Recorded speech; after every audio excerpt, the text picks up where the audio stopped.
This is the second decade of my life, from 1936 to 1946.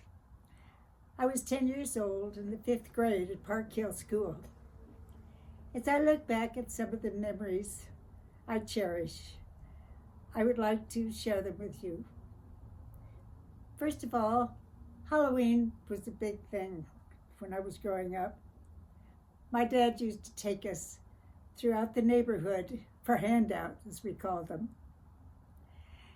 Mother used to make snootens, or called crullers, which is a pastry that she cut 6 inches by 2 inches, made a slit in the middle horizontally, brought one end through the slit to the other, and pulled it to make a bow out of it. She then deep fried it, drained each individual piece, sprinkled them with sugar, and that was the Halloween treat. The kids loved it. For Christmas, Mother and Dad decorated the tree Christmas Eve. We were not to see the Christmas tree until the next morning, Christmas morning. So early in the morning, we lined up behind the closed door into the hall, leading into the living room. There were 4 of us, and I, being the youngest, was the one who was at the head of the line. When the time came, they opened the door for us. We burst in just to find what Santa had brought us. It was exciting. We didn't have an overabundance of presents, but we didn't miss that, and we surely had enough. It was during Depression, and you just are more conservative.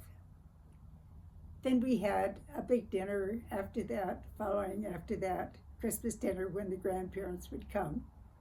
It was exciting. Dad belonged to the Lions Club for many years. Every summer, they would have a wonderful picnic.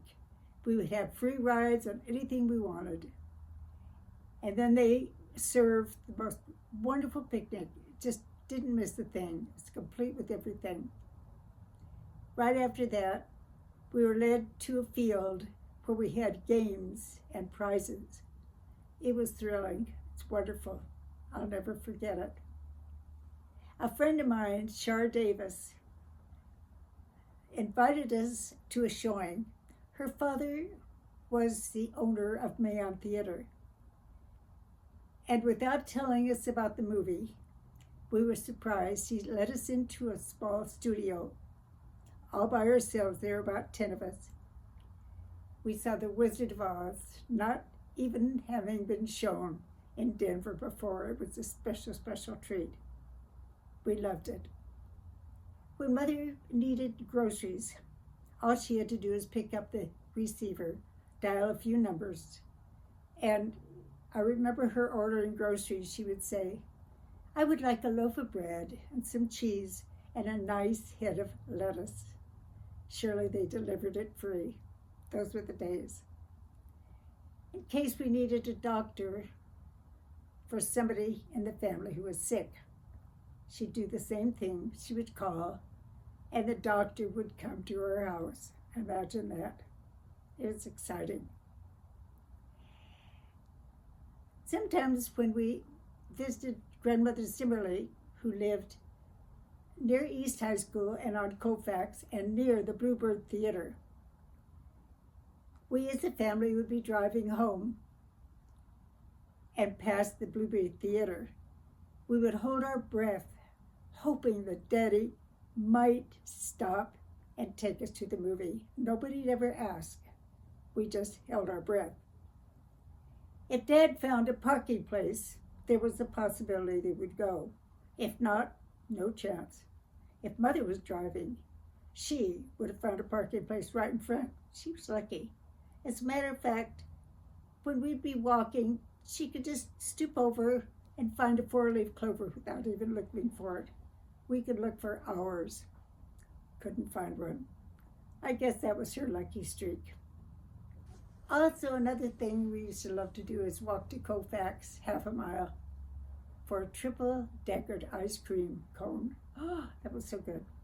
The cones were double, and they had one dollop in each of the cones plus one on top. I think it was 15 cents. That was a real treat. I used to be teased a lot being the youngest, but I got used to it. They used to call me away from the table during dessert time and hide my dessert. I didn't say anything, I just stood there, and eventually they would give me my dessert. I caught on enough that I'd take my dessert with me after that if they tried to trick me. Dad would drop us off at Sunday school at the Christian Science Church, Fifth Church on Colfax. I had a Bible and an additional script, health, Science and Health with Scriptures by Mary Baker Eddy, which is Christian Science. We were required to write footnotes with our assignment of reading every week. It was a beautiful, beautiful church, and I loved it. The folks did not go to church, but they certainly were good Christians. After Park Hill, I graduated a year after in my second decade and prepared to go to Smiley. Of course, the school seemed big compared to Park Hill, but every day I would walk carrying my lunch pail in all kinds of weather, even when it snowed, big heavy snow, with the power lines down. I would go in my high boots and bundled up. Never failed. My Latin teacher's name was Mrs. Butts, and she was so strict. I'll never forget her. I was scared of her, actually. I didn't have any boyfriends, actually, in junior high school. I didn't even think about it. But I did have my eye on one boy who I thought was charming. Never let on, but it was a secret of mine. One day, to my surprise, George Douglas rode his bike over to see me, and I was overwhelmed. We talked for a while. He stayed on his bike, talked a while, and he handed me a note, and he said, "Do not read this until I've gone, but I'll be back in 10 minutes for an answer." So I read the note, and I became flushed and really overwhelmed.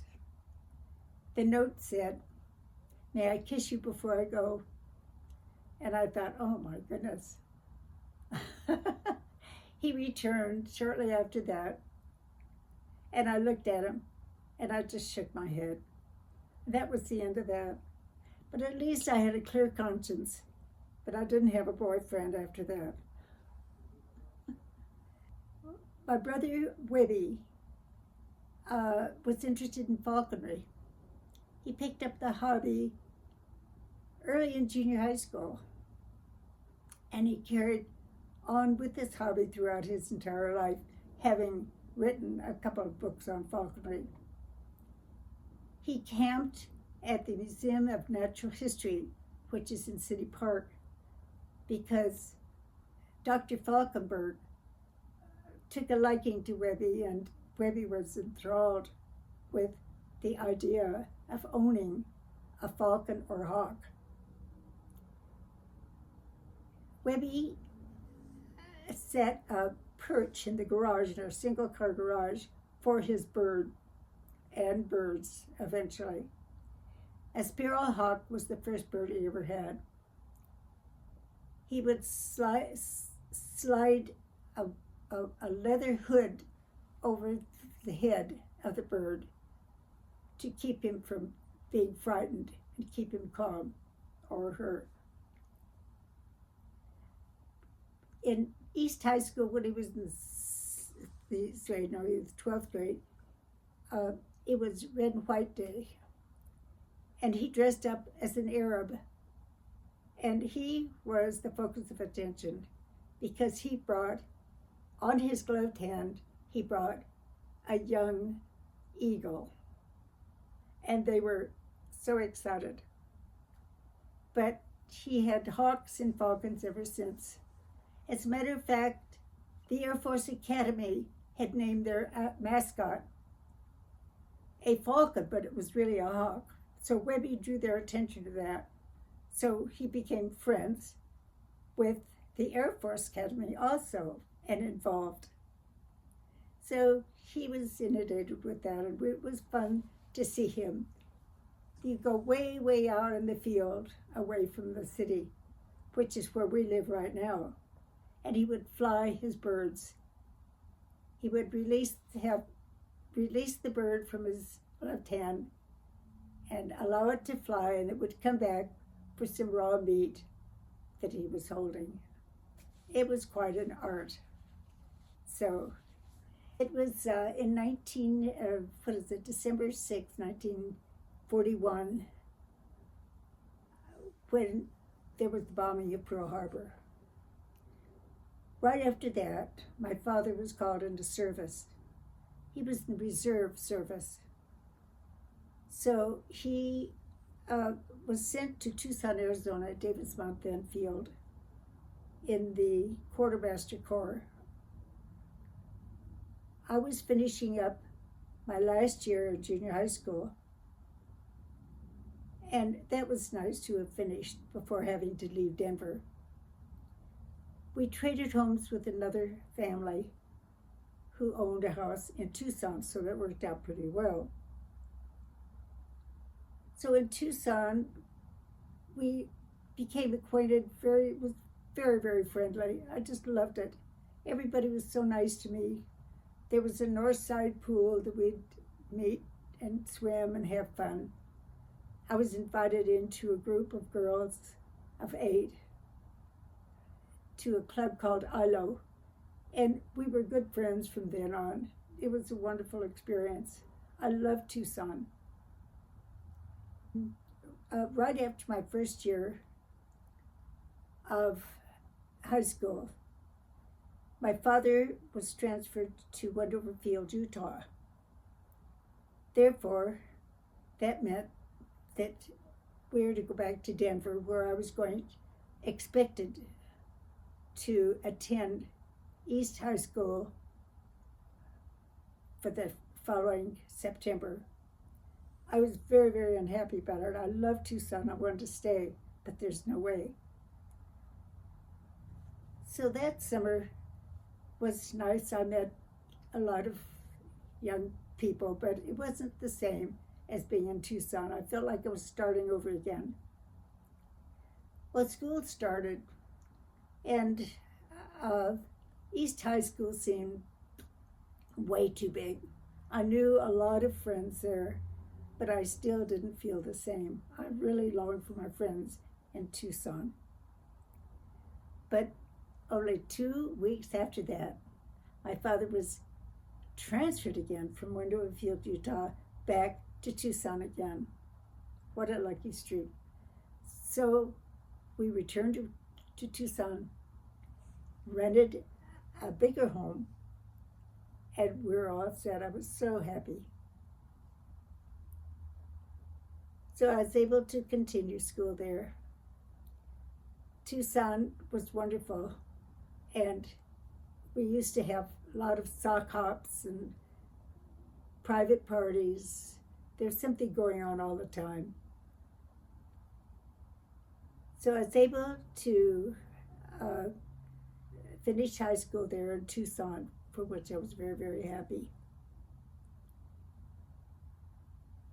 In 1944, I graduated from high school. I was starting my first year of college with the University of Arizona, which is only a few blocks from where we lived on 2nd Street. Gene and I kept the house ourselves because the folks were away. My first year was wonderful. I pledged Kappa, and I just loved it. Everybody was so friendly. I was in my freshman year, and Jean was in her senior year. We kept the house together and had friends over for Thanksgiving and different occasions like that. My brother's wife, Katie, lived with us for a little while, waiting for her husband, my brother, to be released from the service. He was an ensign in the Navy.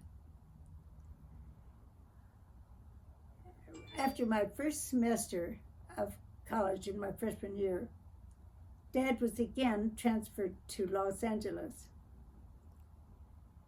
Didn't make any difference. We kept the house, and it worked out all right. For Christmas that first year, Jean and I did go to LA to join our parents. They had an apartment in a high rise, and it was a new adjustment. There wasn't a whole lot to do, but we managed all right. But January 1st, the folks took us to the Rose Bowl game, which was very exciting. Also, with the four of us, joined Colonel Polly Nyquist and his wife Bernice. We enjoyed it together. Bernice, his wife, the Colonel's wife, was the secretary at MGM, and she invited us to tour MGM. I was thrilled. I thought that was exciting. First of all, the first actor that I met was Van Johnson. I thought, oh, he's so good looking. He presented me with the photo of him with his autograph, and I was thrilled. I still have it. Then Bernice took us into a set where they were filming Luncheon at the Waldorf with Ginger Taylor and Walter Pidgeon, two of my favorites. Ginger looked absolutely gorgeous with her hair piled up in her hair and a beautiful, beautiful hairdo. She was lovely. We had a chance to talk to Walter Pidgeon because we just happened to run into him in the hall. He's wearing his leisure robe and a white scarf around his neck, about which I was very impressed. He was very pleasant, very nice, and very accommodating. Also, Bernice invited us to a baby shower of somebody we didn't even know, but she knew there'd be some actresses there. Sure enough, there's one I'll never forget. It was Elizabeth Taylor, a beautiful teenager. I just couldn't get my eyes off of her. She was just lovely, so darling. So that was a fulfillment that I'll never forget. It was fun. We returned to Tucson to finish my freshman year and Jean's final senior year. It was then after that Dad was transferred to Dayton, Ohio. Jean, having finished college, she was headed for home, and I was staying at the University of Arizona for my second year. Since I was a Kappa, I was eligible to live in the Kappa house. But Dad was transferred, and then he was again received an honorable discharge to go home. That was in 1946. And that's when he wanted me to stay in Denver and attend the University of Colorado instead of coming back to Arizona for my second year. I wasn't happy about that. I wanted to go back and finish up where I started. But being as he was a resident now of Colorado, it would have meant that the tuition would be less than to go to the University of Arizona, where we'd pay out of state. But I went along with it, and I was reluctant, but what else could I do? Being a Kappa, I was eligible to live in the house, Kappa house, but it was full. So we leftovers had to live in a house dorm down the street from the Kappa house. Everything was a jumble, and I just felt very uncomfortable. I didn't complain, but the folks knew I wasn't very happy. And all of a sudden, before school started, Dad and Mother said that I could go back to Tucson and finish my 3 years. But I was so happy. I loved it. Loved everybody there. I wanted to say a few things about my dad, just to sum up about his itinerary. In 1917, he was one of the first of 50 to enlist in the Army in World War I. He was wounded in France at Saint Michel Drive in 1918, beside facing mustard gas. Then a year later, in 1919, he had an honorable discharge, came home to Denver, where he was attorney in 1920. In 1935, he was elected as the city councilman for District 5.